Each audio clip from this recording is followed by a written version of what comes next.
Buenas Ok. noches.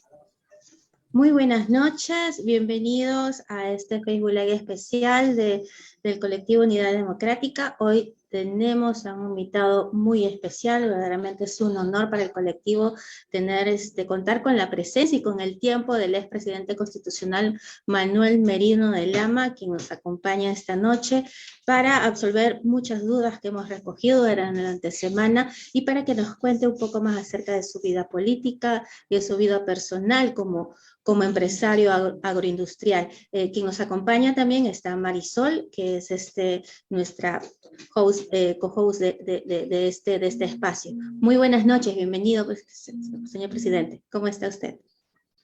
Buenas noches, Jenny. En primer lugar, agradecer la oportunidad de estar en el Facebook Live del colectivo Unidad Democrática y compartir en esta noche, digamos, las preguntas, las inquietudes que puedan tener y que trataremos nosotros de absolverlas y de compartirlas con tu público, que seguramente están conectados no solamente a través de Facebook Live, sino también a través de Twitter.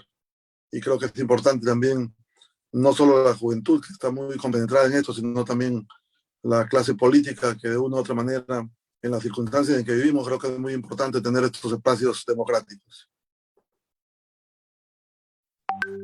Sí, señor presidente.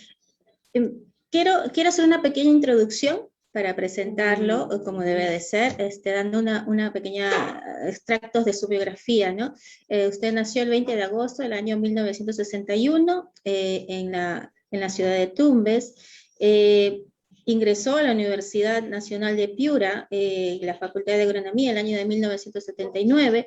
Desde muy joven estuvo muy ligado a la vida política, motivado también por las experiencias cercanas con sus familiares, y es en el año también 79 que inició su relación con el partido político Acción Popular, y desde entonces ha venido haciendo trabajo de base, ¿no? En su región, en Tumbes, donde además ha usted integrado y conformado diversos gremios agroindustriales en agronomía, y también trabajado precisamente para impulsar el sector agricultura y turismo, ¿no?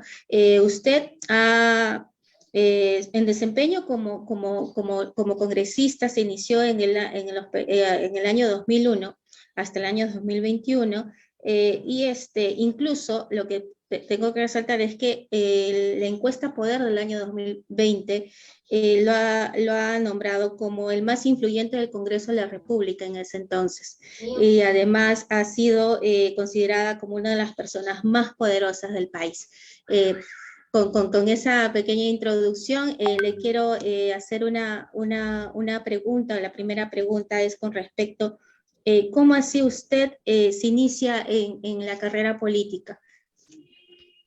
Bueno, primero te agradezco, sí, efectivamente, desde muy joven yo he estado participando de mi partido Acción Popular, desde la Secretaría de Juventudes en la ciudad de Tumbes, y acompañando quizás en gran parte de mi vida desde más niño a mi señor padre, que ha sido parte de Acción Popular, ha sido fundador de Acción Popular en la ciudad de Tumbes, ha sido secretario general del partido, y creo que nos compenetramos familiarmente, todos mis hermanos, nos hicimos parte de este importante partido político que hoy día tiene 65 años de vida institucional y que me ha permitido a mí tener 41 años como militante de Acción Popular.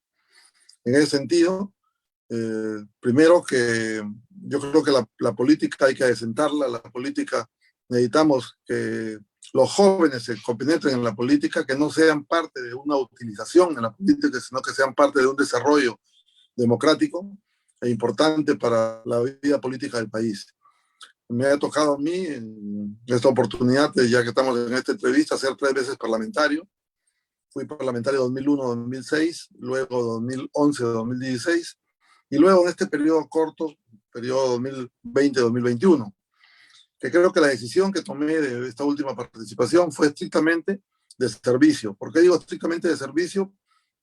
Porque las posibilidades que tenía yo de salir reelecto, digamos, de ir a un tercer mandato por la región en la cual yo siempre me he mantenido, visiblemente estaba, digamos, cantada, como decimos nosotros comúnmente en la política. Y fácil hubiese preferido esperar años, 4 meses y haber postulado en un periodo de 5 años, no un periodo tan corto, un periodo de transición. Pero creo yo que yo tenía una responsabilidad, dada mi experiencia, el expertise parlamentario que había desarrollado y dada la condición, digamos, de ciudadano responsable de los hechos y acontecimientos que se venían dando en el país. Me tocó a mí ser, digamos, un fiscalizador en el periodo 2001-2006, el periodo de Fujimori, donde el señor Vizcarra había sido director del proyecto especial de Moquegua en 2 oportunidades. Y justamente en ese periodo 2001-2006 me tocó participar de una comisión investigadora, conjuntamente con ahorita Oré y el congresista Manuel Olaichea, y nosotros determinamos los actos irregulares, responsabilidad penal que tenía, digamos, el señor Vizcarra, pero como son las cosas de la vida y que todos perfectamente conocemos, lamentablemente la justicia en el Perú tarda y a veces nunca llega. Y es por los mismos procesos y la forma que tenemos donde algunos procesos son congelados, otros procesos son archivados y no hay la verdadera justicia. En ese sentido, mi expertise parlamentario me permitió llegar en este tercer periodo y gracias a mi partido político, a la decisión interna de Acción Popular, me tocó ser el candidato a una posible conformación de una mesa directiva. Mesa directiva que la conformamos con Alianza por el Progreso, la conformamos con Somos Perú, la conformamos con Podemos Perú y Acción Popular. Y me tocó asumir la presidencia del Congreso. Una presidencia del Congreso totalmente, digamos, distinta a los periodos que a mí me tocó asumir como congresista de la República. ¿Por qué digo distinta? Porque encontramos un parlamento desactivado. Un parlamento y justamente en un momento difícil porque recordemos que la crisis de la pandemia se da el día 15 de marzo, el decreto de urgencia, y se aplica, publicado ya en el peruano, el día 16 de marzo.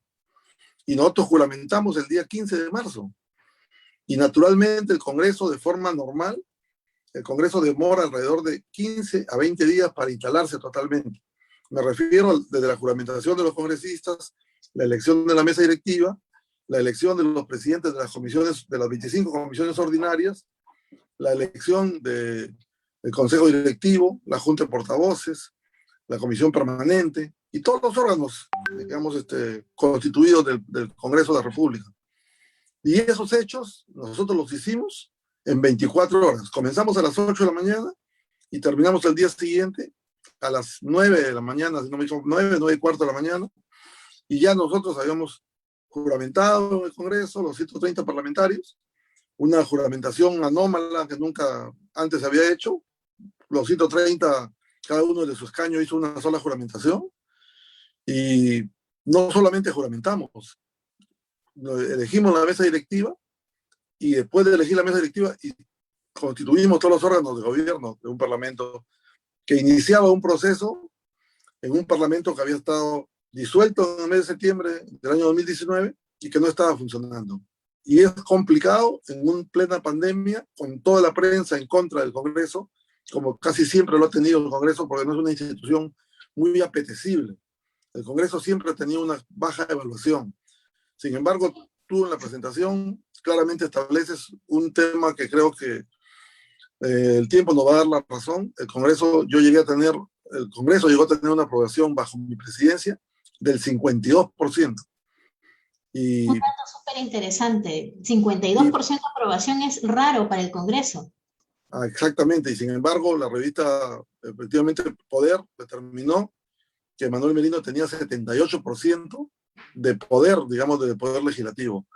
O sea, nos dieron una categoría por la manera como nosotros institucionalmente defendíamos el Congreso. La defensa que yo he hecho en el Congreso es una defensa institucional. Es una defensa que deberían tenerla todos los 130 parlamentarios de cualquier Congreso, porque es una institución que, dicho sea de paso, es el contrapeso del Ejecutivo. Y en una situación complicada y anómala como la que estamos viviendo, donde había salido un Congreso disuelto de manera, digamos, para nosotros que consideramos que había sido un golpe de Estado y que el Tribunal Constitucional había avalado esa disolución de ese Congreso, teníamos que analizarla en ese marco de esa condición. Y teníamos, lógicamente, que darle la mano al gobierno de turno del señor Vizcarra en el tema de que no queríamos ser un obstáculo, queríamos ser colaboradores de las cosas positivas que son para el país. Sin embargo, nos encontramos contra un muro que la historia tendrá que recordarnos, porque ese muro era el señor Vizcarra y sus socios, que son los, como Sí, nosotros los calificamos, los traficantes de la política. Tal vez poca gente, continúa, Marisol.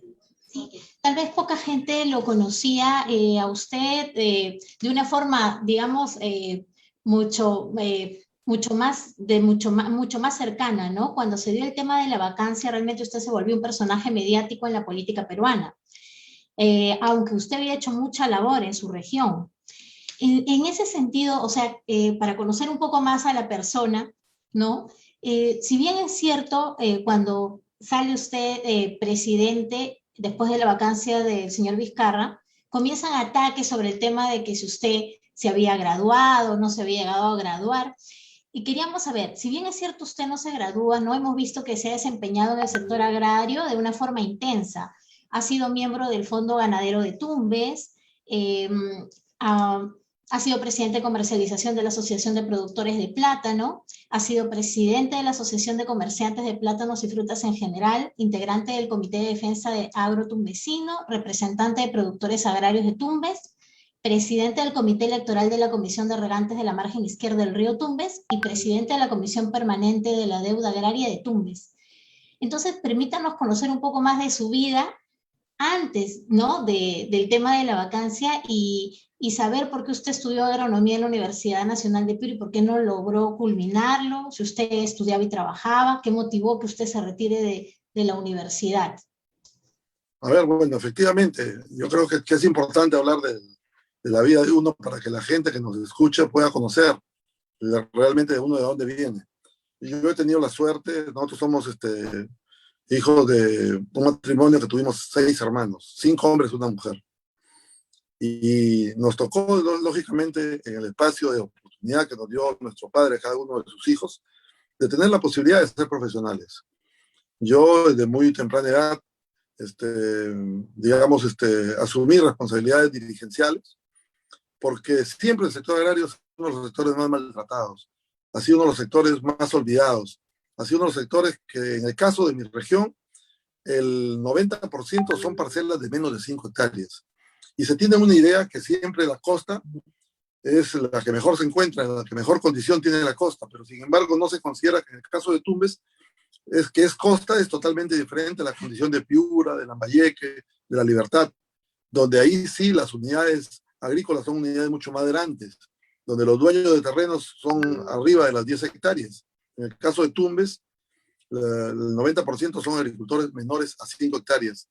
Y lamentablemente las unidades agrícolas se han ido achicando, porque el padre le deja al hijo, el hijo le deja al nieto, y consecuentemente empieza una disolución, digamos, de pequeñas unidades agropecuarias que son insostenibles en el tiempo porque no son económicamente rentables. Porque la agricultura que se siembra en Tumbes no es una agricultura tecnificada, es una agricultura, digamos, un poco, digamos, a la antigua, es una agricultura casera, es una agricultura que la zona que regamos a gravedad se riega, hay riego intensivo y no hay riego tecnificado, no hay nuevas células de cultivo. Entonces, siempre Tumbes ha sufrido consecuencias, por estar en la línea ecuatorial, ha sufrido consecuencias catastróficas de fenómenos naturales. Y el agricultor de Tumbes, en su gran mayoría, es ganadero. Y es una compensación que usa el agricultor, que mientras el daño es bravo y te mata la agricultura, porque son zonas lamentablemente inundables, que no es posible en un río que no ha podido ser regulado hasta la fecha. Nos sometemos nosotros a las inundaciones en las épocas de lluvia. Al estar en una línea fronteriza, los meses de diciembre a marzo son fatales para los tumbesinos casi todos los años. Pero mientras tú pierdes en la agricultura, recuperas en la ganadería. ¿Por qué? Porque cuando el año es malo para la agricultura, es bueno para la ganadería, porque tiene espacios naturales y la crianza de ganado de Tumbes es a pastos abiertos. No son, digamos, ganado estabulado o semi-estabulado, es ganado a campo abierto. Y lógicamente en esa instancia me he desarrollado yo como dirigente agrario y como estudiante universitario. Yo dejé la universidad por circunstancias propias personales, asumí compromisos de temprana edad, pero tengo un hogar constituido que soy feliz, tengo mi esposa, tengo 3 hijas, 3 hermosas hijas, tengo 4 hermosos nietos. Ya somos abuelos, ya. Y creo que Dios nos ha bendecido. En ese sentido, Dios nos ha bendecido a nuestra familia y siempre nos constituimos en los momentos, digamos, más difíciles. Sin embargo, también, como es natural en la vida, la juventud busca otros retos en su vida. Y 2 de mis hijas ya no viven acá en Perú, ya viven en Estados Unidos, ya se casaron, están haciendo su vida allá y nosotros casi, si podemos, todos los años vamos a visitarlos. Y yo tuve que dejar los estudios, yo estuve estudiando agronomía hasta el 7º ciclo de agronomía. A mis 24 años yo asumí el compromiso matrimonial, me casé y luego ya me dediqué a trabajar. Mi padre nos dio la oportunidad a todos sus hijos de poder seguir una carrera profesional, pero también era tan responsable mi padre que nos decía a cada uno de nosotros, si asumes compromisos mayores, tienes que enfrentarlos. Y una manera de enfrentar los compromisos mayores míos fue, mi esposa también estudiaba, ambos estudiábamos, ella culminó su carrera como docente de inicial y yo me dediqué a trabajar y empezamos a trabajar juntos y hemos conformado un hogar que el día de hoy creo que gracias a las adversidades de la vida y gracias a mis condiciones de respaldo de mi pueblo, he podido demostrar que no solamente puedes tener éxito en tu vida siendo profesional, sino teniendo formación ética, moral, que es la decencia de la política, que el día de hoy casi no la vemos. Mi primer periodo, cuando yo salí electo, cuando todos estábamos celebrando y festejando mi triunfo, que fue a mis 39 años, mi padre fue a mi casa a visitarme solamente para decirme que no manche su apellido, que ya conseguiste tu objetivo, porque él era partidario de apoyar en la política, pero de no participar en la política, porque decía que la política era muy sucia. Pero sin embargo, yo habiéndolo acompañado en su vida política de él, me gustó la política y terminé, digamos, postulando al Congreso, saliendo electo por Tumbes, y luego Tumbes me volvió a elegir 2 veces más. Entonces, mi compromiso siempre está en el marco de la actividad, digamos, eminentemente social. La política es de servicio, no de servirse. Y eso nos ha permitido ganar espacios en la vida. En este periodo, digamos, parlamentario corto, me ha permitido tener mayor experiencia. Y experiencia en vivencias propias, que me motivaron a escribir este libro, El verdadero golpe, que era en razón de que la población tenía que saber cuáles fueron los hechos y los acontecimientos. Y yo he venido relatando durante todos mis prospectos, digamos, de vida como dirigente agrario, siempre cumpliendo con la tarea de un dirigente, que el dirigente es ponerse al servicio de sus socios o de los asociados. Y eso es lo que me ha permitido que yo tenga ese respaldo en mi pueblo tumbesino, a través del sector agrario y de mis propias actividades comerciales, independientes que he tenido. Entonces yo eso lo digo con el más sano juicio, porque creo yo que es cierto, cuando yo asumí la presidencia de la República, uno de los golpes bajos que decían es: Manuel Merino no es profesional. Yo he pasado en las aulas universitarias y a veces hay profesionales que pasan por la universidad, pero la universidad no pasa por ellos. Como también habemos ciudadanos que hemos ido a la universidad y hemos pasado por la universidad y sabemos lo que es la responsabilidad universitaria. En efecto, señor Merino. Sobre ese punto, quiero a título personal, ofrecerle las disculpas del caso, en el sentido de que la población ha estado muy mal influenciada, ha hecho de ustedes escarnio precisamente por un tema que pasan miles y miles de peruanos, que inician una carrera universitaria y la dejan por diversos motivos, y eso no descalifica a la persona. La persona es un conjunto de habilidades, es un conjunto de valores, ¿no? Y es ahí donde nosotros debemos de apuntar.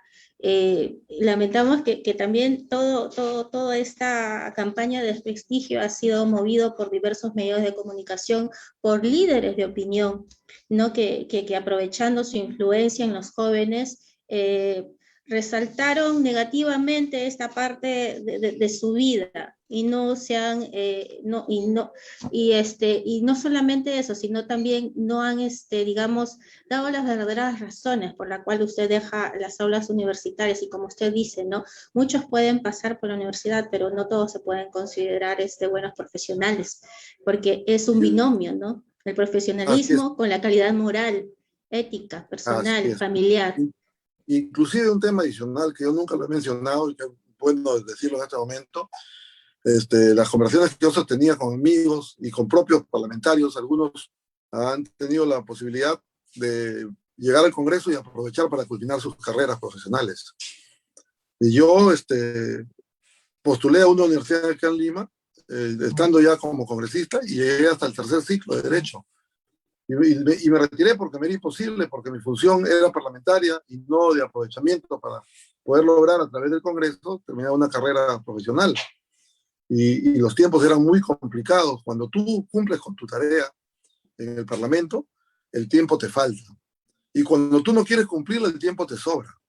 Eso creo que es bueno decirlo y decirlo públicamente, porque hay congresistas y congresistas. Y tú en los 5 años calificas quién es quién, qué congresista realmente trabaja y qué congresista, digamos, pasa desapercibido.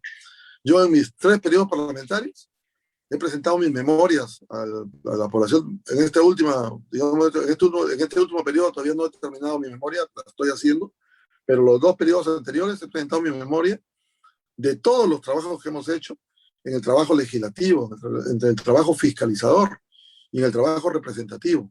Porque la función de un congresista que socialmente sabe el problema que tenemos en la sociedad, se pone al servicio de la sociedad. Y nosotros no solamente hemos hecho el trabajo legislativo de hacer leyes, que esa es la diferencia de un congresista provinciano con un congresista capitalino. El congresista capitalino, la ciudadanía que vota por él, no sabe ni a dónde vive.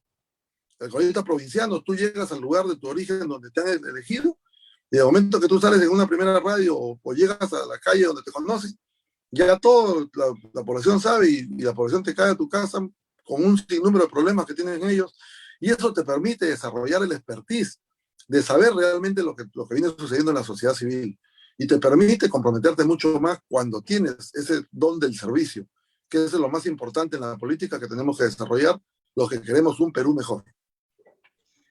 Así es, señor Merino. Teniendo en cuenta digamos que la historia viene corrigiendo de a pocos todas las injusticias que se han cometido con usted, y teniendo en cuenta también tras la publicación de su libro, y con el tiempo, digamos que su imagen frente a la opinión pública, digamos que se ha ido desmitificando, se han ido, digamos, derribando muchos mitos, derribando muchas falsedades sobre su persona. Al contrario, el señor Vizcarra, digamos, ha caído en un foso de desprestigio, del cual ya creo no va a salir. ¿Cuál es su opinión sobre ello? Bueno, yo creo que el señor Vizcarra es un sujeto que le ha hecho mucho daño al país. Es un sujeto que se ha dedicado a, digamos, buscar las mejoras individuales, digamos, o familiares.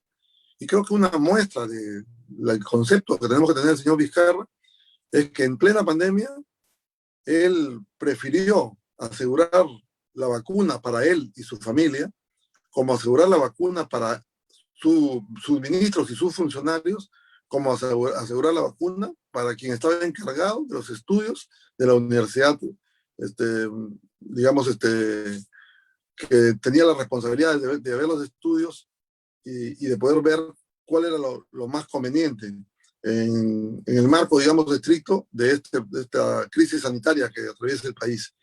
Y creo que es importante recordar que desaparecieron 1.200 dosis que dijeron que habían ido a la embajada china y que nunca se supo de esas 1.200 dosis. 1.200 dosis que nunca la embajada china, porque no se le quería preguntar o porque se tenía que mandar la reserva del caso, ingresaron de manera ilegal. En esas circunstancias, el señor Vizcarra, para mí particularmente, es un personaje que le viene haciendo un tremendo daño al país y que todavía tiene tentáculos. No está desaparecido el señor Vizcarra. Recordemos que recién hace algunos días, IRTP, el canal de Estado, lo entrevistaba al señor Vizcarra. Y nosotros identificamos en el marco de nuestra asunción al mando como presidente constitucional de la República, que el IRTP pretendió levantar infamias contra mi persona. O sea, hay tentáculos del gobierno del señor Vizcarra, del gobierno del señor Sagasti, de IDL, de la señora Vázquez Chuquilín, de la señora Verónica Mendoza, del señor Guzmán, que le siguen haciendo daño al país, porque a ellos les interesa el tema personal de ellos. A ellos no les interesa el país. Al señor Vizcarra no le interesa el país. Yo he tenido la suerte, y la comparto aquí a través de tu Facebook Live y el Twitter, que seguramente también utilizan ustedes, que en esas circunstancias yo he viajado 3 veces a Estados Unidos a visitar a mis hijas. Y las 3 veces que he ido viajando, en cada viaje, digamos, lo que me he encontrado en el camino ha ido en una situación, digamos, de satisfacción personal y de tranquilidad familiar. ¿En qué sentido? La manera como despectivamente se me maltrató a mí en el mes de noviembre, cómo se me golpeó, no solamente a mí, sino a mi familia. Imagínate en mi domicilio, 6 mujeres aterradas con toda, digamos, una multitud fuera de mi casa, con rayos láser, con reflectores, poniendo Merino no me representa, muerte Merino, y un montón de abreviaturas que quizás no es bueno pronunciarlas. Tenía a mi madre, a mi suegra, a mis 3 hijas y a mi esposa, asustadas aquí en casa, pidiéndome que por favor ponga un paso al costado, porque el poder nunca puede nubilar a un político. Uno va a hacer servicio. Y sí, naturalmente a mí me preocupó la manera como me habían descrito a mí a raíz de la primera vacancia, como que era un vacador, como que era un golpista, Manuel Merino. Pero luego, cuando he hecho estos últimos viajes a Estados Unidos, digamos, esa visión o ese concepto lo he visto cambiante digamos, a 180 grados. En el primer viaje, por ejemplo, en la misma cola del aeropuerto, ya habían gente que me identificaba y que ya ellos estaban quejando porque estaban viajando a Estados Unidos con sus hijos a vacunarlos. Porque recordemos que Elizabeth Inostroza, Víctor Zamora, Pilar Macet y Óscar Ugarte, que fueron los ministros del periodo del señor Martín Vizcarra, lamentablemente, y el señor Sagasti, no supieron manejar la pandemia. Y las miles de muertes que han habido fueron porque en la época de Víctor Zamora negaron ellos a recibir los apoyos del empresariado privado para el tema de las plantas de oxígeno. Negaron ellos establecer 4 laboratorios que tenemos en el país que pueden procesar hasta 12,000 pruebas diarias para hacer pruebas moleculares, como se hicieron en Estados Unidos, como se hicieron en otros países, para poder hacer, digamos, planes de contención, haciendo partícipes a las autoridades locales para que la pandemia no se desarrolle de la forma como se desarrolló, donde teníamos que tener camas UCI, donde teníamos que tener, digamos, plantas de oxígeno, donde teníamos que tener las pruebas moleculares, no las pruebas rápidas que daban falso positivo, falso negativo.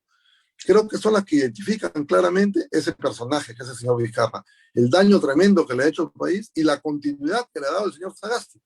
Porque el Partido Morado, que era el servicio de inteligencia del señor Vizcarra en el Palacio Legislativo, creyeron ellos que en este golpe de Estado que le dieron, o esta conspiración que hicieron contra un gobierno constitucional, ellos se posicionaban y ellos iban a hacer gobierno. Recordemos que empezó de salud a pintar los hospitales morados. Recordemos que el señor Sagasti salía con su pañuelo morado, que a las espaldas todos los paneles eran morados. Ellos creían que se iban a posicionar. Sin embargo, la inteligencia de todos los peruanos, ahí están los resultados de las elecciones. Que tengamos un descontento por la designación del señor Castillo y la culminación, digamos, de un proceso electoral con 2 candidatos que había que buscar en cuál de los 2 apostar, entre la señora Keiko y el señor Castillo. Pero si sacamos del marco quiénes eran los candidatos del señor Vizcarra, todos fracasaron. Todos, absolutamente todos fracasaron. Y si sacaron congresistas, sacaron con la justa para pasar la valla, como Verónica Mendoza con 5 parlamentarios, como Somos Perú con 5 parlamentarios, como el Partido Morado con 3 congresistas y no pasaron la valla. Y lógicamente Salaverry, en la condición, digamos, de candidato a Somos Perú, totalmente desaparecido. Y si vamos con el alcalde de La Victoria, desaparecido. O sea, el Perú entero le dio la espalda al señor Vizcarra y a sus candidatos. Y eso creo que es un éxito de esos 105 valientes congresistas que decidieron vacarlo al señor Vizcarra, porque es un personaje nefasto para la política del Perú. Y no solo eso, ese Congreso, antes de culminar, valientemente lo inhabilitó por 10 años. Que es facultad del Congreso de la República una inhabilitación de esa naturaleza.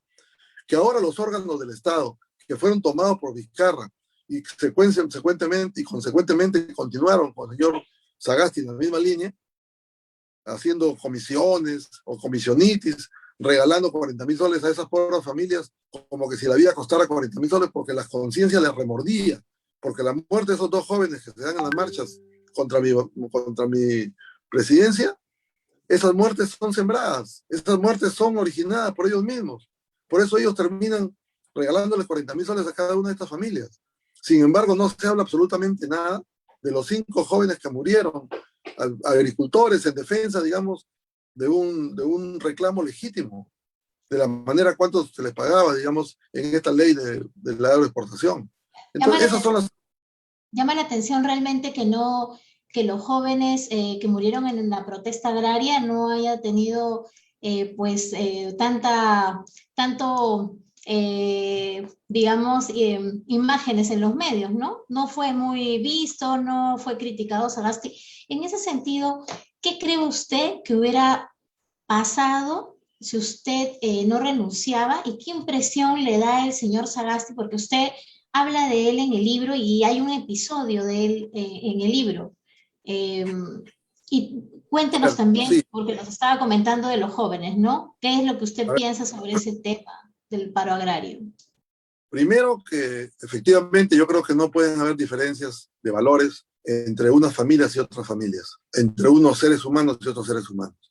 Y efectivamente, si tú, vamos al contexto de hoy, hasta ahora todavía, hay gente cuadriculada del Partido Morado, de los famosos caviares y de la izquierda, ultraizquierda, que todavía quiere generar conceptos de responsabilidad, digamos, de autoría mediática del expresidente Manuel Merino.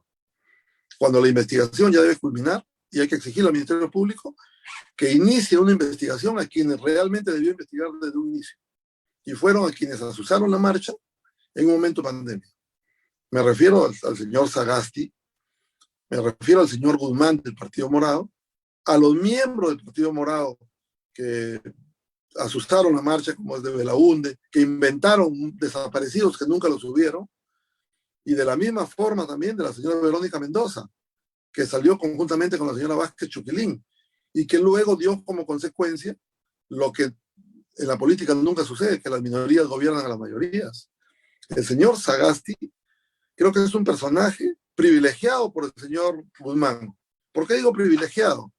Porque recordemos que la comisión que le toca al Partido Morado la preside el señor Sagasti, que fue la Comisión de Ciencia y Tecnología. Recordemos que el señor Sagasti era el vocero del Partido Morado. Y recordemos que cuando se da la renuncia de Manuel Merino, la propuesta que había en las bancadas era que sea la señora Lizarra, que era del Partido Morado. Y el señor Sagasti como vocero no le dio permiso a la señora Lizarra. Y el señor Sagasti se apersona en mi despacho parlamentario cuando estábamos en pleno proceso de vacancia y me dice que le habían propuesto para que sea presidente de la República. Y no solo eso, sino nosotros vamos al inicio, cuando me toca recorrer los partidos políticos que me acompañan a la mesa, llega el momento en que yo me tengo que reunir con el Partido Morado, que ya había tenido 2 reuniones anteriores, pero para decirles que ellos ya no nos acompañaban en la mesa. Y cuando le dije yo al señor Sagasti que no iba a ir en la mesa, que él estaba acompañado de Zenaida Solís, un poco más, casi choca en el techo de su departamento de Miraflores, y dijo: yo quiero ser parte del jamón. O sea, ahí calificaba la mesa directiva del Congreso como que era un jamón de repartirlo y de poder distribuirlo. Y eso lo viste del cuerpo entero cuando él asume la presidencia de la República, elegido por 19 parlamentarios que no habían votado por la vacancia del señor Vizcarra. Y estoy seguro yo y estoy convencido que si Manuel Merino no renunciaba a la presidencia de la República, lo que estaba pidiendo el Partido Morado en ese momento, y ustedes deben recordarlo, era que el señor Vizcarra retorne a la presidencia de la República y que se pronuncie el Tribunal Constitucional para que lo restituya. Entonces, si nosotros nos manteníamos, lo que iba a suceder, iba a generarse un problema realmente interno del país, porque seguramente el Tribunal Constitucional iba a determinar que el señor Vizcarra retorne a la presidencia. Pero cuando ellos vieron que era insostenible lo del señor Vizcarra, que se le pasaron, digamos, por la cabeza al señor Gorriti, que es tan expertise en poner las noticias al día y las grabaciones al día, tengo que decirlo así, que es tan expertise el señor Gorriti, ¿cómo no se dio cuenta que se habían desaparecido 1.200 dosis de vacuna? ¿Cómo no se dio cuenta de que se había negado la oportunidad de tener una de las mejores vacunas desde un inicio, como es en este caso la Pfizer? Porque se le negó la posibilidad a través de Víctor Zamora, a través luego de Pilar Macet, y se convino que el contrato tenía que hacer con la Sinopharm. Ahí estaba el negocio. Por eso, En para efecto, ellos, sí. Manuel Merino era un obstáculo, porque estábamos a 20 días de debatir la ley del presupuesto. Y ahí estaban las consultorías con los medios de comunicación que apañaron toda esta condición por su beneficio de ellos, porque nosotros ya habíamos dicho que si nosotros asumíamos la presidencia, lo primero que íbamos a hacer era redistribuir esos recursos, que eran más de 1.500 millones, hacia la pandemia, que no debía el Estado gastar en propaganda ni en medios de comunicación, porque creo que ya estábamos en pandemia y teníamos que enfocar los recursos hacia la pandemia, no negándole la plata a los gobiernos regionales y a los gobiernos locales, como lo ha hecho el señor Sagasti a través de su ministro Mendoza, que ha sido nefasta su gestión, porque todo ha sido solamente negación. Yo he conversado con él en 4 o 5 oportunidades con proyectos de la región a la que yo pertenezco o de otras regiones más que ya habían sido aprobados y simplemente dice no hay recursos porque la plata está en la pandemia. Pero sí hay recursos para seguir contratando con la prensa mermelera, que lamentablemente es la que ha conducido a que ellos se posicionen, engañando a la población, motivando a los jóvenes que salgan a marchar y generando, digamos, esta situación que ha puesto en crisis al Estado peruano y que ha originado digamos, un plan de conspiración contra un gobierno constitucional. Y creo que eso debería el Ministerio Público empezar a investigar. En efecto, expresidente Merino, la situación que se da luego de que usted asume por mandato constitucional el cargo, la encargatura de la presidencia del Perú, en efecto se sucedieron una serie de campañas demoledoras de desprestigio en contra de un gobierno que recién estaba asumiendo. Precisamente fue por eso, ¿no? Porque peligraba bastante los negociados que se estuvieron durante la pandemia con el gobierno de Martín Vizcarra. Finalmente, usted representaba un peligro inminente para toda esa comisión de delitos que se habían generado tras la pandemia.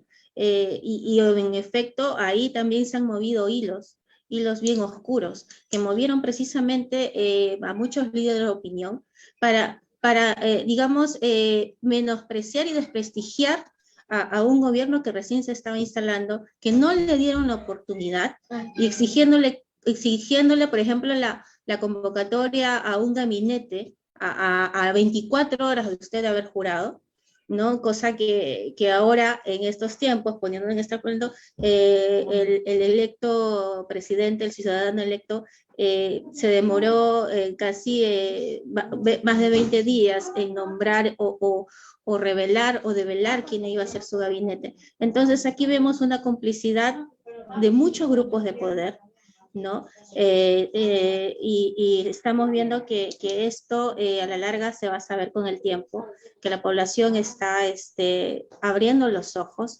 porque tenemos que también recalcar que la vacancia del señor Martín Vizcarra se dio con la votación en pleno de 105 congresistas de diferentes bancadas. No ha sido Manuel Merino quien hizo el golpe de Estado, porque eso no ha sido un golpe de Estado, porque ha sido una atribución del Congreso de la República que está, digamos, señalado en la Constitución.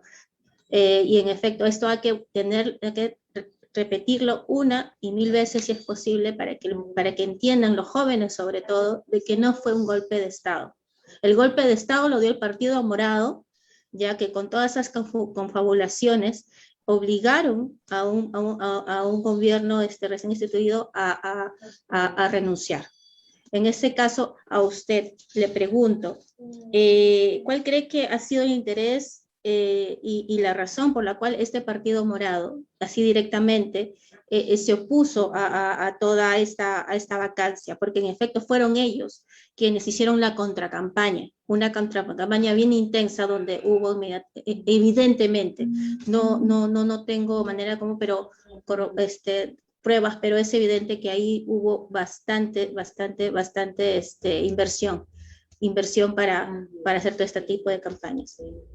Sí, efectivamente. Yo creo que ahí ha habido un contubernio entre el señor Vizcarra, los caviares, el Partido Morado y la izquierda radical de Verónica Mendoza y de Mirta Vázquez. ¿Por qué digo que había un contubernio? Porque si nosotros vemos digamos, la composición que tenía el gobierno del señor Vizcarra, era de una u otra manera, de detener a Víctor Zamora era un acercamiento con la izquierda, de detener a Óscar Ugarte era un acercamiento con los caviares. Entonces, consecuentemente, ellos lo que querían era venir, ya ellos se habían venido posicionando, por lo menos de hace 20 años atrás, han venido tomando posesión de haber copado el Ministerio de Educación, haber copado el Ministerio de Salud, haber copado el Ministerio de Ambiente, el Ministerio de Agricultura, en esta mística, digamos, de lo que el día de hoy lo podemos ya visualizar con más claridad, y que quizás la derecha no se dio cuenta, o el centro no se dio cuenta de lo que venía sucediendo, o lo que se ha venido, digamos, fortaleciendo. ¿Por qué digo esto se ha venido fortaleciendo? Porque creo que tenemos que ser conscientes de que los hechos y los acontecimientos que han sucedido en el país en estos últimos días, creo que he visto en el cuerpo entero la manera como el señor Vizcarra en esos 6 meses copó las instituciones del Estado, copó la RENIEC, copó el Jurado Nacional de Elecciones y la Junta Nacional de Justicia, a través, digamos, de la desactivación de organismos que estaban constituidos y que lo que deberían haberse buscado es hacer algunas enmiendas para poder haber rectificado y no haber hecho cambios sustancialmente en beneficio del posicionamiento de ellos. ¿Por qué digo el posicionamiento de ellos? Porque los acontecimientos que hemos tenido en las elecciones últimas obedecen a todo un plan armado. No es casual en la política que el ministro de Defensa haya sido el personaje que obstaculizó al Colegio de Abogados de Lima para que elija a su decano y ponga a su representante ante el Jurado Nacional de Elecciones.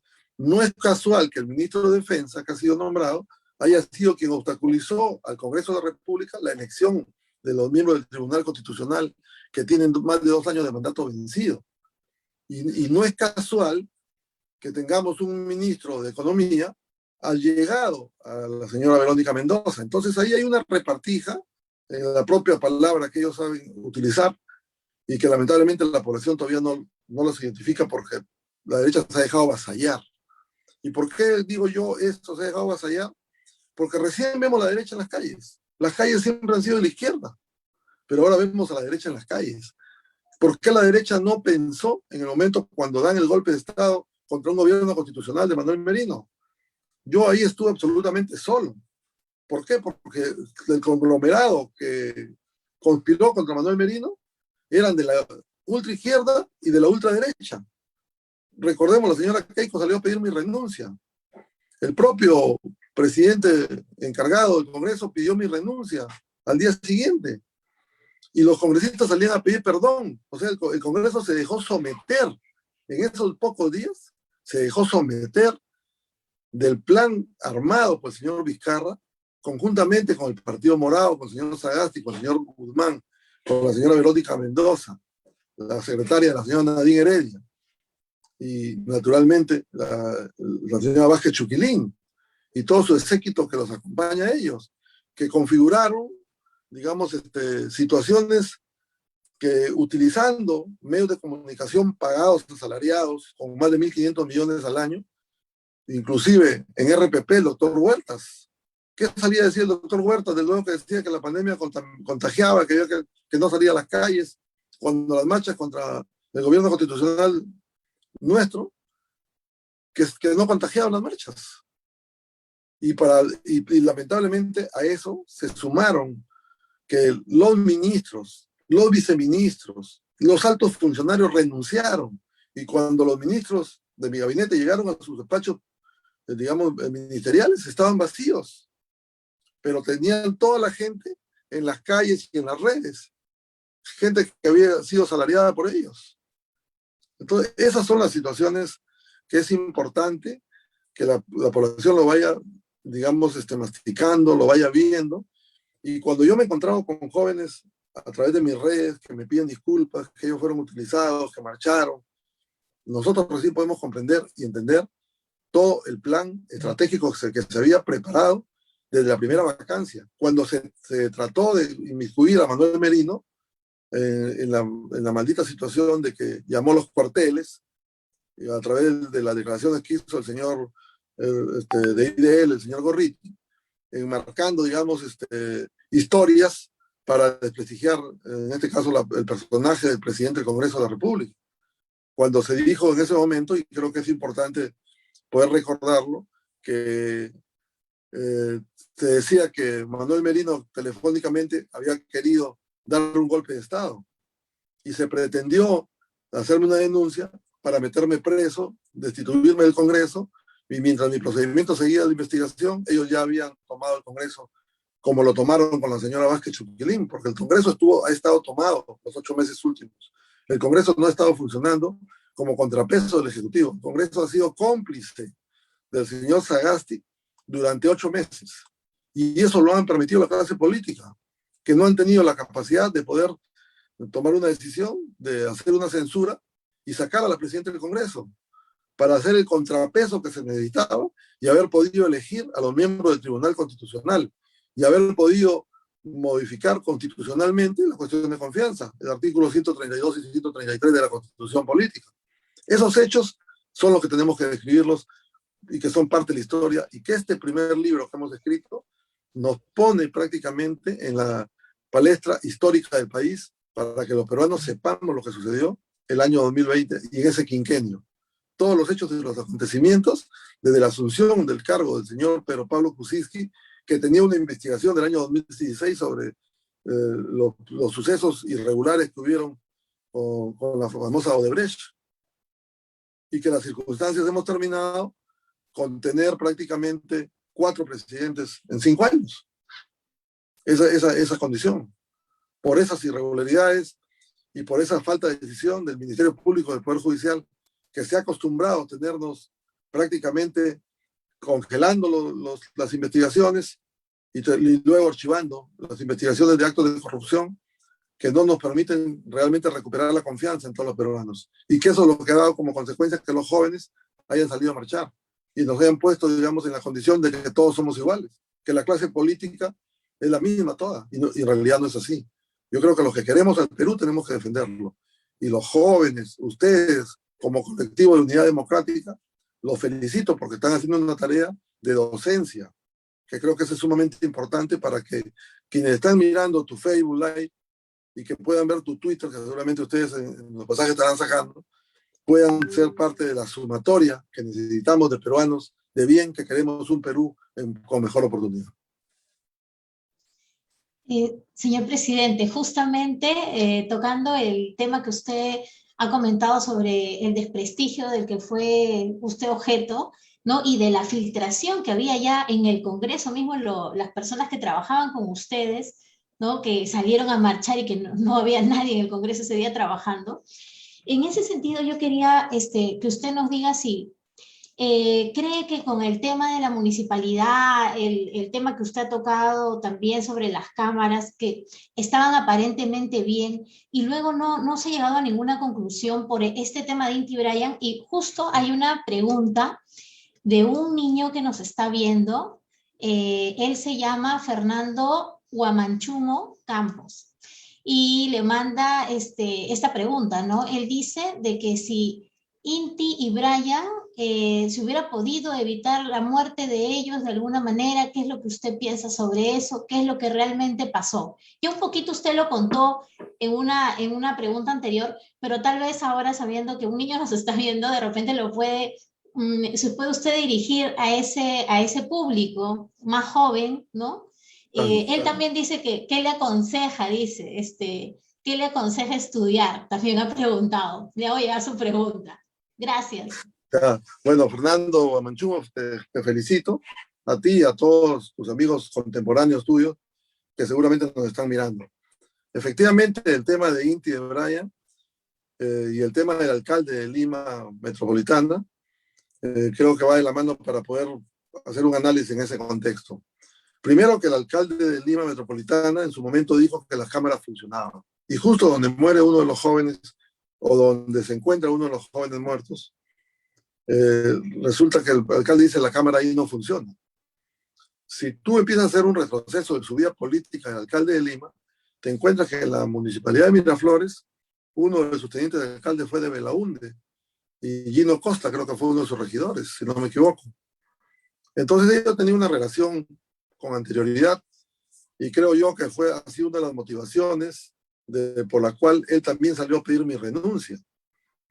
Y lamentablemente el Servicio de Inteligencia y las investigaciones que ha hecho el Ministerio Público debieron haberlo involucrado para saber si realmente las cámaras no funcionaron o las cámaras fueron escondidas para no saber quién mató a ese joven. La información que nosotros teníamos, que nos llevaron ahí al Palacio Legislativo, es que por lo menos nos íbamos a sembrar 5 muertos. Y que la intención era sembrar más muertos para que Merino renuncie.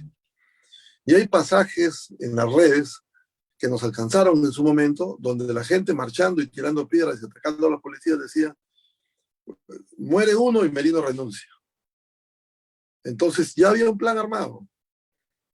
Y el plan ellos lo han consolidado, en el sentido porque se han encontrado con una persona humanista, una persona con formación política, una persona que prefiere respetar a sus ministros, respetar al Perú y respetar a su familia.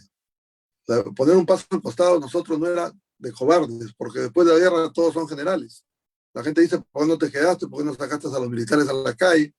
Nosotros no podemos forzar una imagen desvirtuada por el plan que habían orquestado, maquiavélico, de conspiración contra un gobierno constitucional, y que la historia debe juzgarlos. Y yo le diría, por ejemplo, a Fernando, que no le tenga miedo, al contrario, que participe él sabiendo y conociendo, leyendo. La lectura es fundamental en la juventud para que sepa realmente lo que ha acontecido. El libro El verdadero golpe hace una identificación con varios pasajes, digamos, diferentes, que son correlatos de manera criolla, que los hemos desarrollado nosotros para que sea fácil, entendible, de qué es lo que sucedió en ese lapso de 5 días. Cómo tuvimos nosotros la capacidad no solo de nombrar un gabinete de primer nivel, sino cómo tuvimos la capacidad de determinar algunas actitudes necesarias, como por ejemplo haberle dado mayor recursos a partir del año 2023 a los gobiernos regionales. Una norma que había sido aprobada en el Congreso y que no había sido promulgada por el Ejecutivo. ¿Y cómo fue que determinamos darle los 17.200 soles a más de 4,5 millones de ciudadanos peruanos, que con esa norma y la anterior sumamos 11 millones de peruanos beneficiados de la AFP, de sus propios recursos económicos de ellos, que el Estado no quería devolvérselos, que quería poner, digamos, observaciones y llevarlas hasta el Tribunal Constitucional sin interesarles de que el Estado no había respondido de manera categórica y de manera, digamos, capaz de enfrentar una pandemia, que en algún caso llegamos a pagar los peruanos hasta 8,000 soles por un bidón de 10 litros de oxígeno. Y que hubo una, digamos, inaptitud e incapacidad del gobierno del señor Vizcarra y del señor Sagasti de poder hacer una alianza estratégica con el empresariado privado y haber fortalecido el tema de salud con mejores camas, digamos, UCI, camas hospitalarias, plantas de oxígeno, pruebas moleculares y vacunas, que era lo más importante. No llegamos en el gobierno de Vizcarra y de Sagasti ni al 20% de vacunados, pero habían hecho un logaritmo de decir: estamos vacunando a las personas mayores de 70, mayores de 60, mayores de 50, mayores de 40. Y cuando tú haces la sumatoria y le preguntas cuánto va vacunando, no llegaban al 20%. Pero daba la sensación hacia la población como que ya se estaba vacunando a todos los peruanos. Entonces, esa falta de capacidad, que nosotros la demostramos en un viaje que hicimos a Utah como expresidente del Perú y como presidente del Congreso, logramos que Utah nos conceda la oportunidad de hablar con senadores y diputados, que son los que al final consiguen los 2 millones de vacunas que donan a Perú. Eso la población debe saberlo. No fue la actitud del señor Sagasti que fue a pedir el apoyo a Estados Unidos para que le vengan las vacunas, no. Justamente la Cámara Baja y la Cámara Alta de Estados Unidos motivan para que el Perú, que estaba atravesando una crisis por no haber sabido enfrentar la pandemia, se le tenga que hacer una donación de 2 millones de vacunas. Y Estados Unidos ha votado más de 150 millones de vacunas. Entonces, si hubiese habido una gestión del Estado con Estado, quizás se hubiese logrado no solamente 2 millones de vacunas, sino por lo menos 20 o 30 millones de vacunas, y vacunas de buena calidad como es la Pfizer, de una calidad, digamos, más comprobada, que nos ha dado mejores resultados, o que le ha dado mejores resultados a países desarrollados. Entonces, esas circunstancias son las que tenemos que tener como vivencia. Y decirle a Fernando que estudie, pues, en este caso, abogacía, que estudie ciencias políticas, porque yo creo que es sumamente importante que la juventud se compenetre en la vida política del país, que no le tengamos miedo a la política. La política la ensuciamos los políticos, pero tenemos que adecentar la política, porque creo que es necesario que la población empiece a recuperar la confianza. Los últimos hechos y acontecimientos que hemos tenido, donde la zozobra que vivimos hoy, por las propias circunstancias del señor Castillo, tener un gabinete que el 50% está seriamente cuestionado, y tener un Congreso que está prácticamente minimizado y está sometido, porque no quiere que, digamos, perder la posibilidad de que pueda ser disuelto, porque prácticamente es enfrentar al Congreso. Poner un gabinete de esa naturaleza es enfrentar al Congreso, y el Congreso le ha dado, en este caso, la confianza a ese gabinete, que es extremadamente confrontador para la vida política del país, que es extremadamente preocupante para todos los peruanos, porque no nos genera ninguna confianza, porque hay gente que tiene pasado que nadie lo quiere recordar, ni siquiera recordarlo, y menos restablecerlo, con un acercamiento al terrorismo. Circunstancias como las que hemos pasado estas últimas semanas, que el Ministerio Público no sabía qué hacer con el cuerpo de Ismael Guzmán, un genocida que mató a más de 70.000 peruanos, o cerca de 70.000 peruanos. Entonces yo creo que estás en la oportunidad, tú, Fernando Guamanchumo, con tus amigos, de compenetrarse y que tengamos la oportunidad de que este tipo de entrevistas lo podamos compartir con ustedes, para también someternos a la preocupación de ellos, que creo que eso es bueno. El político tiene que acercarse a la población para también escuchar los errores que se puedan cometer como políticos, porque somos seres humanos y no somos perfectos. Cometeremos algunos errores, pero esos errores deben ser involuntarios y que deben ser subsanables. Yo creo que hacia eso tenemos que apuntar para tener un Perú en mejor condición. Que no nos engañen, porque hoy el gobierno del señor Castillo dice que va a ser el gobierno de acercamiento al pueblo. Vamos a ayudar a los agricultores, vamos a darle crédito a los agricultores, vamos a darles riego tecnificado, vamos a darles nuevas cédulas de cultivo. Sin embargo, nos vamos al debate de la ley de presupuesto, donde hay 15.000 millones más que el año pasado, y nos encontramos que el sector agrario tenía una disminución de más de 2.500 millones menos en el presupuesto del año 2022.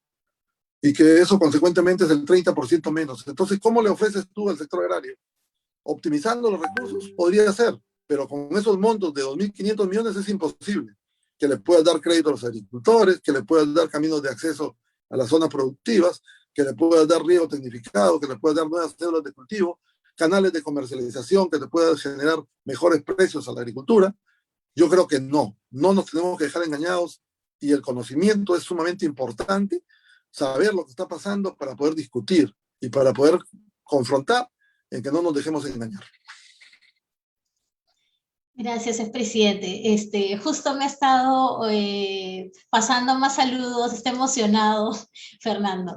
Gracias por su respuesta y por el lenguaje que ha utilizado, porque ha podido llegar a él, ¿no? Con un mejor, para que él lo entienda.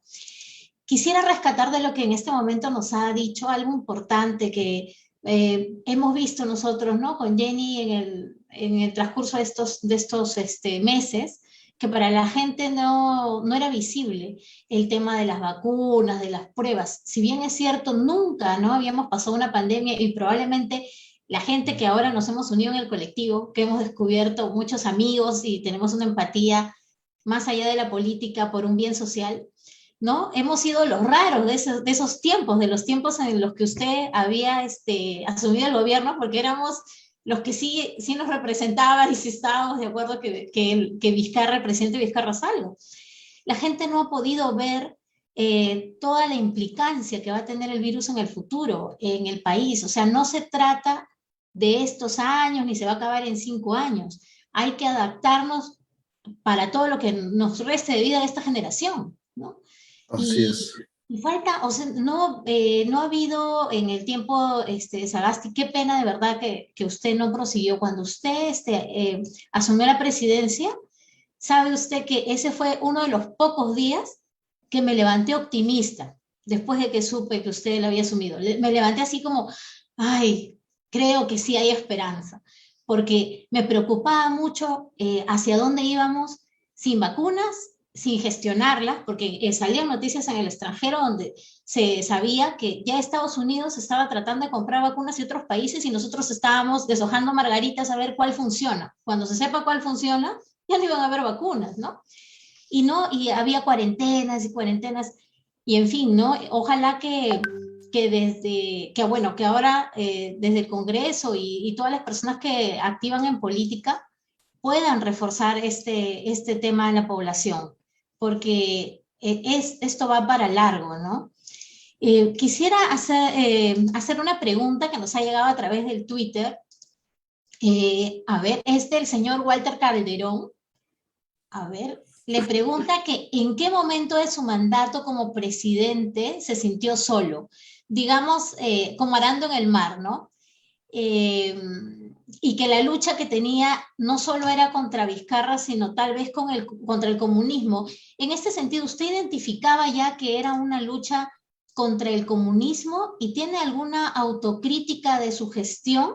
¿En qué debió actuar de repente distinto? ¿Y cuál cree que ha sido lo que a usted le ha llenado más de esos días o de ese periodo, ¿no? Entre la vacancia del presidente Vizcarra y su renuncia a la presidencia. Sí, bueno, yo sí creo que hubieron algunos errores. Primero, que la bancada de la cual yo pertenezco me pidieron una reunión al día siguiente de haber asumido el mandato. Y en esa reunión, que fue casi de 6 horas, 8 horas, lo que me pidieron es que no ponga a ninguno de mi partido político en el gabinete. Entonces, si tú perteneces a una familia y si tú crees que parte de tu familia te va a acompañar en un tema, digamos, puntual, y sin embargo tu familia te dice, no, ninguno de nosotros te vamos a acompañar, tú ve, busca quien te acompañe, es un momento en que te sientes solitario. Y cuando yo llegué a Palacio y encontré Palacio vacío, donde solamente estaba el secretario general, un secretario general que se puso a llorar y a contarme su historia, que tenía su padre grave, y que él era una persona profesional que estaba dispuesto a dar todo a cambio de nada. Y luego, en el proceso electoral, encontrar lo que este sujeto estaba candidateando por Somos Perú como el número 1 por la libertad. Entonces empieza a darte de cuerpo entero que todos los que estuviste fueron enemigos. Fue gente que estaba sembrada y gente que venía ya preparada a boicotear tu mandato. Yo no tuve la oportunidad de nombrar a ningún funcionario, porque fue tan rápido que lo primero que me aboqué era formar mi gabinete. Y le doy gracias a Dios que me iluminó, porque el gabinete que yo formé fue un gabinete de primera, con ministros que tenían la capacidad suficiente de poder garantizarle al Perú que esos 8 meses que nos quedaban íbamos a llevar la pandemia de la mejor forma. Y íbamos a dejar posicionado al Perú con elecciones en la fecha que correspondía y con mejores condiciones de enfrentamiento a la pandemia. Entonces, sí te sientes solo cuando suceden estos hechos, cuando tu familia te empieza a llamar, cuando tus hijas te llaman llorando, nerviosas, porque sentían que las movilizaciones llegaron hasta mi casa y asonaban en la puerta de mi domicilio con cuetones, con un sinnúmero, digamos, de actitudes que son nefastas para la política.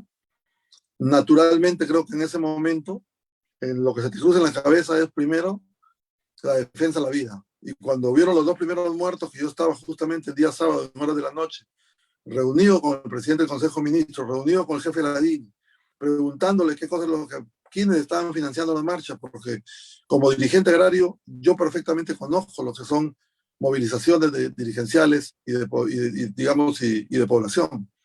Y tú tienes éxito en las movilizaciones cuando cuentas con recursos económicos.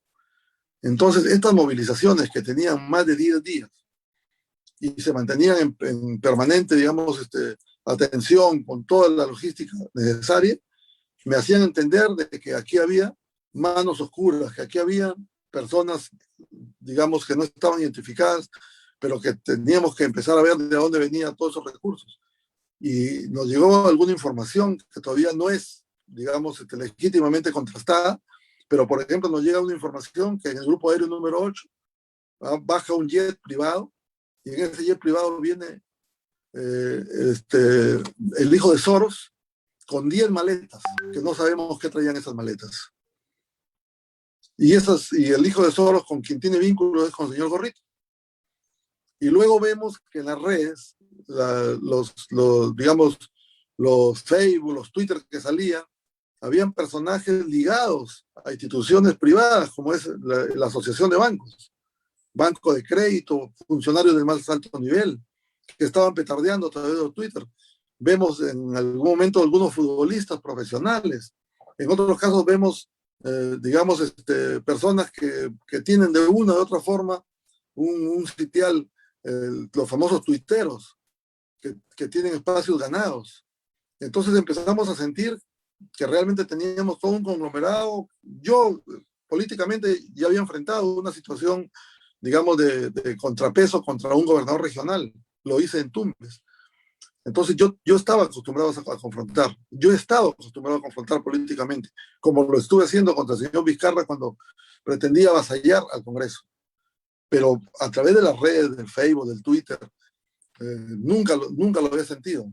Inclusive, te lo digo con toda verdad, quizás parte de mi ignorancia, por decirlo así, yo no tenía redes. Mi Facebook lo había cerrado, porque no podía contestarle a tanta gente antes de que asuma la presidencia del Congreso. Cerré mi Facebook. O si por último no lo revisaba y no estaba al tanto de lo que sucedía. Entonces, cuando yo entré al Congreso, me decían, ¿por qué no armas tu equipo de redes?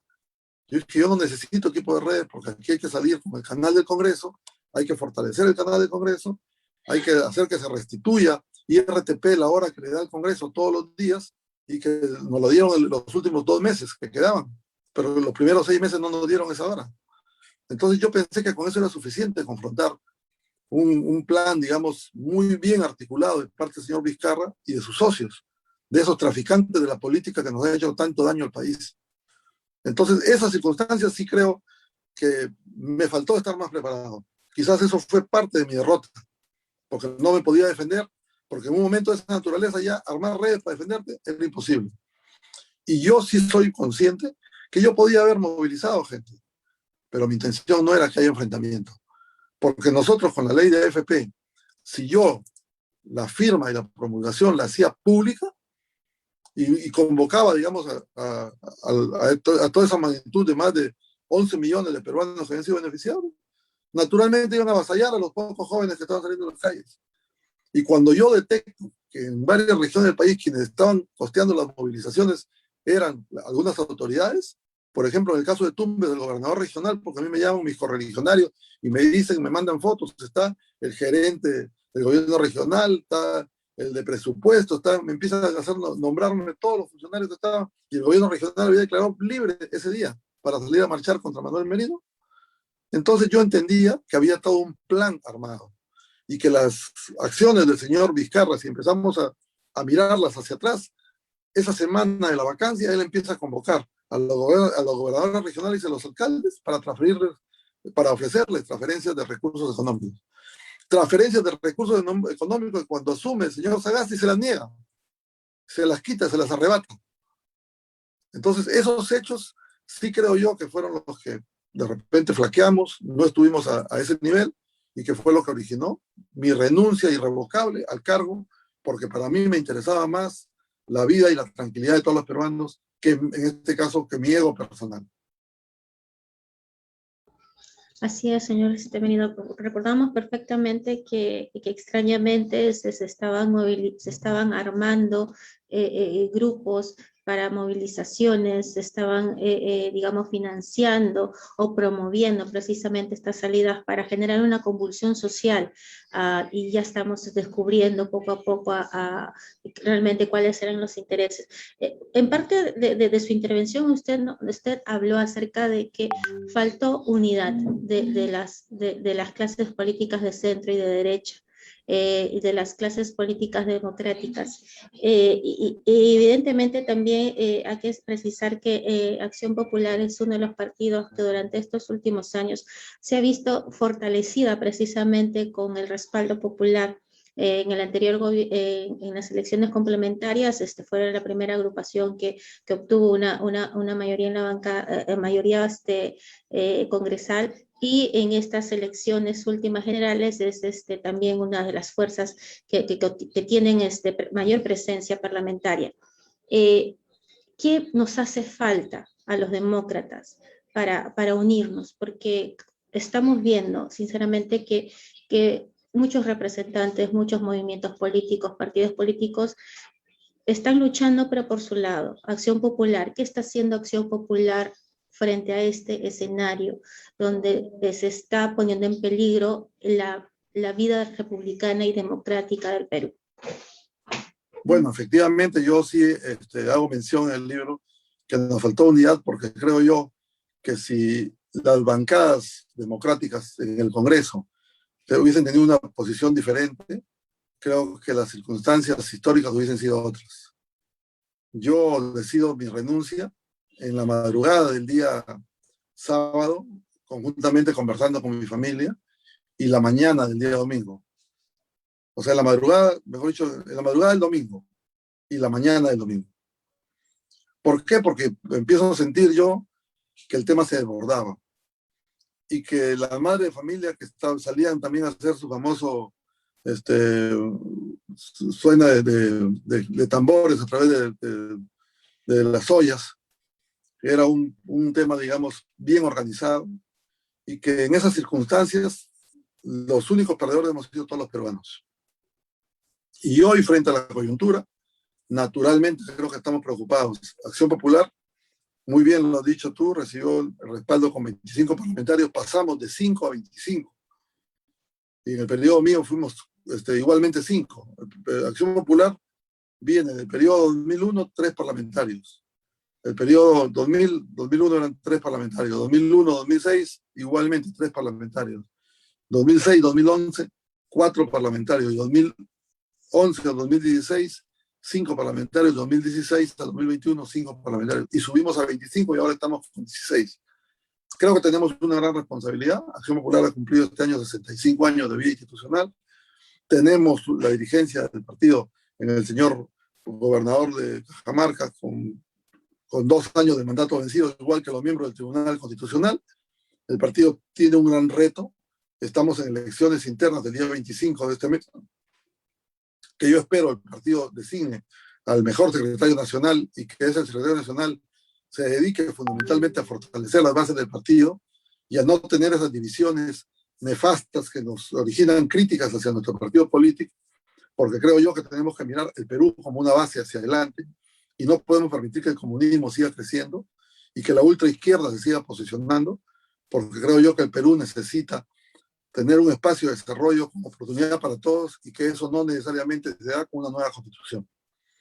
Lo que tenemos es que exigirle al empresariado privado, a los inversionistas, que sean más sociales, que incorporen socialmente más sus apoyos hacia la ciudadanía, que es la que tiene duda en este momento del sistema. Y que lamentablemente ese sistema, no bien encaminado en la parte social, nos ha debilitado. Yo creo que eso tenemos que fortalecerlo. Nuestra bancada en este momento está en una crisis interna, tengo que reconocerlo. He estado mirando las votaciones últimas divididas en algunos temas que son trascendentales por la vida política del país, como es el caso de los restos de este señor Abimael Guzmán, que el día de ayer el Congreso tenía que votar una norma. Inicialmente la votación de la bancada no ha sido la más apropiada, en la segunda votación sí ha sido la apropiada, Entonces, eso nos tiene que hacer un llamado de atención hacia lo que el país está esperando y hacia la conducta que tiene que tener el partido en las expectativas que tenemos todos los peruanos. Presidente Menilo, quiero hacer una pregunta y espero no pecar de infidente o de adelantarme a los hechos. ¿Postularía usted para la Secretaría General del partido? En realidad, en el tema de la Secretaría General del partido, ya tenemos 4 candidatos. Yo no estoy postulando a la Secretaría General del partido.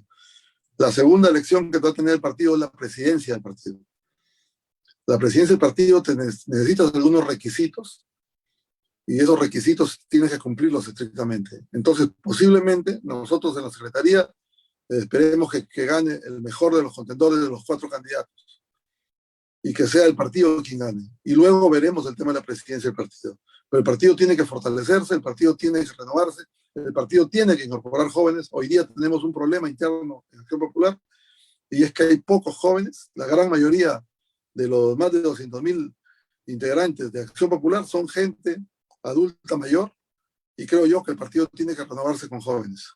Hubo un grupo de jóvenes muy importante en la candidatura de Alfredo Barrenechea, que creo que hay que retomarla, hay que abrirle las puertas, hay que incentivarlos, porque creo que los jóvenes están inquietos de participar en política, pero hay que hacerlos que participen de política decente, de política honesta, de política que realmente nos permita recuperar la confianza que el día de hoy la tienen perdida miles de peruanos.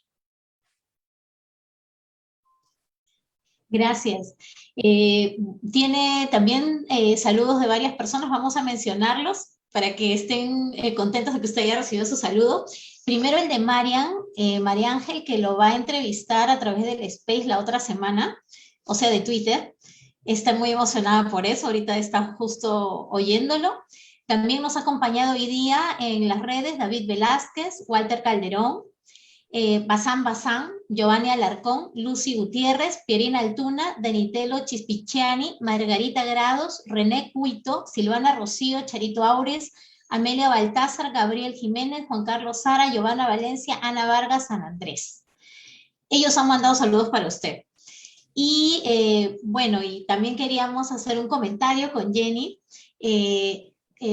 Vemos que usted busca la unidad y eso es lo más importante en estos momentos, ¿no? Tal vez todo este tiempo el sector de centro y de derecha se han descuidado, tanto así que cuando usted fue elegido no tuvo el apoyo que debió haber tenido de todo este sector para que no estemos en la situación actual. Nosotros esperamos, hemos escuchado a través de los spaces y de las entrevistas, que la doctora Lourdes Flores, Roque Benavides, Keiko Fujimori, ahora último, que ha salido en un TikTok y en Instagram junto con la doctora Lourdes Flores, también están interesadas en la unidad. Usted también.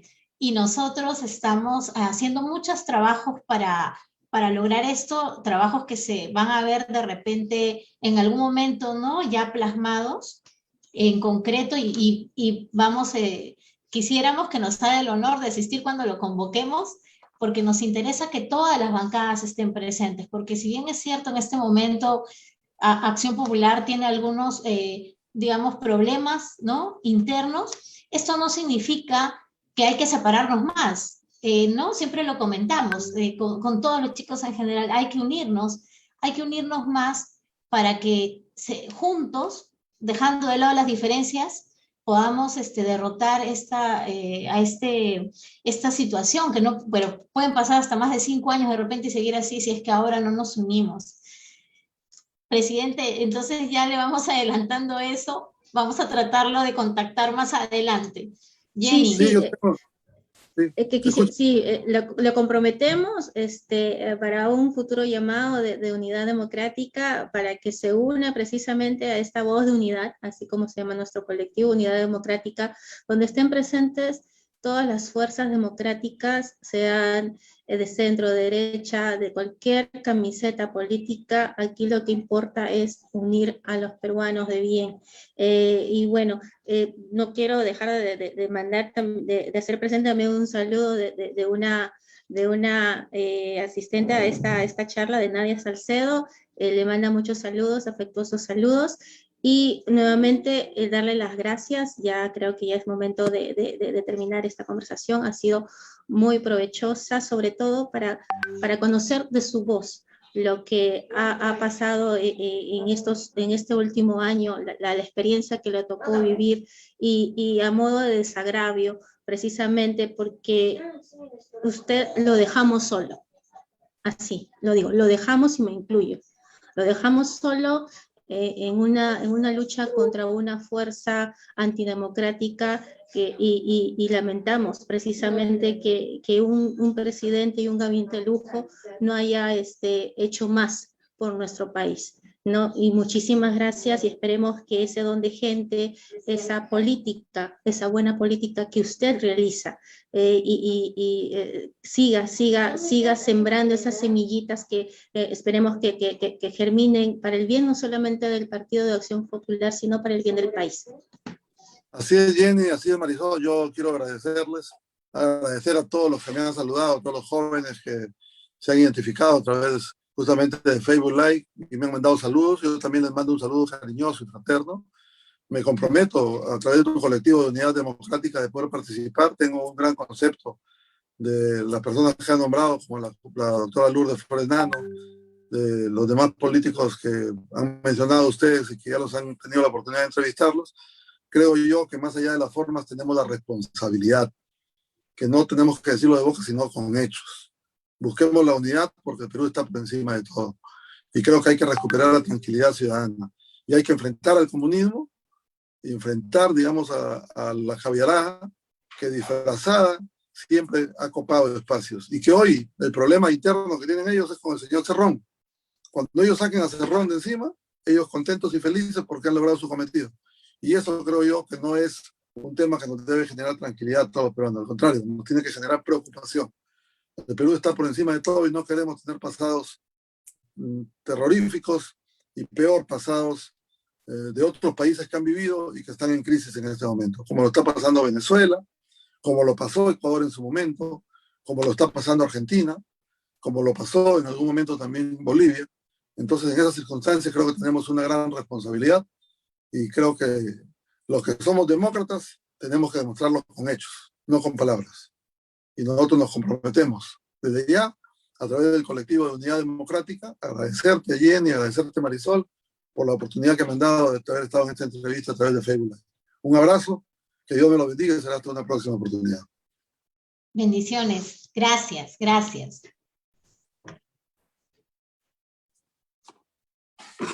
Muchas gracias. Muchas gracias, también un abrazo. Muchas gracias.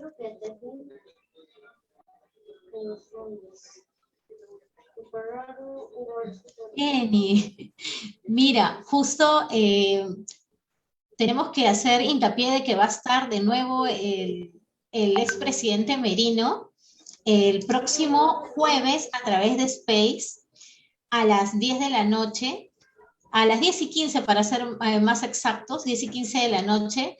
Si es que alguno quedó con preguntas pendientes, también creo que recién nos llegan algunos saludos, pero de personas que siempre nos acompañan, que estamos agradecidos no solamente por este medio, sino también en el Space, Dolce y Virgi, ¿no?